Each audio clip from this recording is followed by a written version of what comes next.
আপনার আজকে দুপুরে যে একটা গুলির বিদ্ধ হয়েছেন হাদি সাহেব, না হাদি ওসমান ইনসাফ পার্টির ওসমান হাদি সাহেব, ইনকিলাব পার্টি, দুঃখিত, ইনকিলাব পার্টি যে মঞ্চ, ইনকিলাব পার্টির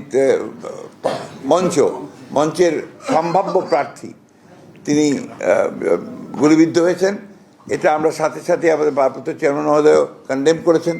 এবং সব আরও দুর্ভাগ্য যে এটা না বলে আমি পারছি না, যে আমাদের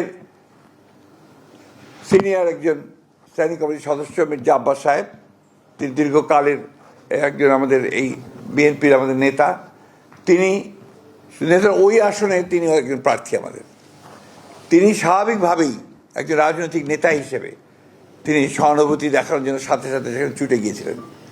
কিন্তু দুর্ভাগ্যক্রমে সেই দলের কিছু ব্যক্তি, কিছু সমর্থক, আরও কিছু আপনার চক্রান্তকারী, তারা সেখানে সমবেত হয়ে উত্তেজনামূলক স্লোগান দেয় এবং এক পর্যায়ে তারা একটা মব সৃষ্টি করার চেষ্টা করে, যেটাকে আমরা তীব্র নিন্দা জানাচ্ছি এবং হুঁশিয়ার করে দিতে চাই আমরা সকল পক্ষকে।